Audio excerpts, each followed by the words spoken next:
হচ্ছেন নেতাজি সুভাষচন্দ্র বসু। অনেকেই স্বাধীনতার আন্দোলনে যোগ দিয়েছেন, কিন্তু নেতাজি এই সম্বোধনটা একজনেরই প্রাপ্য। তো সেই বীর সন্তানের আজকে জন্মদিন। Hello guys, welcome to my new blog. আজ হলো 23শে জানুয়ারি, প্লাস হচ্ছে সরস্বতী পুজো।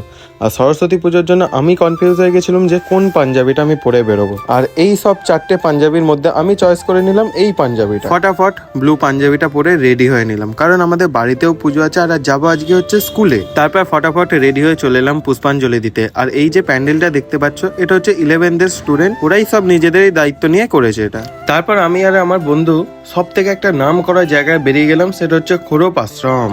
কিন্তু ভাই কোনোদিনও এত পরিমাণে ভিড় আমি দেখিনি যেটা আজকে দেখে নিলাম। আমি যেদিকেই তাকাচ্ছি ভাই শুধু কাপিল স্যার। এর মধ্যেই আমরা দুজন একা কি করতে ঢুকে পড়েছি আমাদের নিজেদেরও জ্ঞান নেই। এর মানে হলো আমাদের ভাগ্যটাই খারাপ। সেই জন্য দুজনের হাতে দুটো আইসক্রিম আর সোজা বেরিয়ে এলাম বাইরে। খারাপ মুখটা নিয়ে ভেতরে বেশিক্ষণ থাকাই যাবে না, কারণ ভাই আমাদের অপমান হচ্ছে। তো আর কি করা যাবে ভাই, এখানের মধ্যেই নিজেকে স্থগিত করে আজকের মতো এখানে ভিডিওটা স্টপ করে দিলাম, কারণ চার্জ পুড়িয়ে লাভ নেই যখন আমার কপালটাই খারাপ।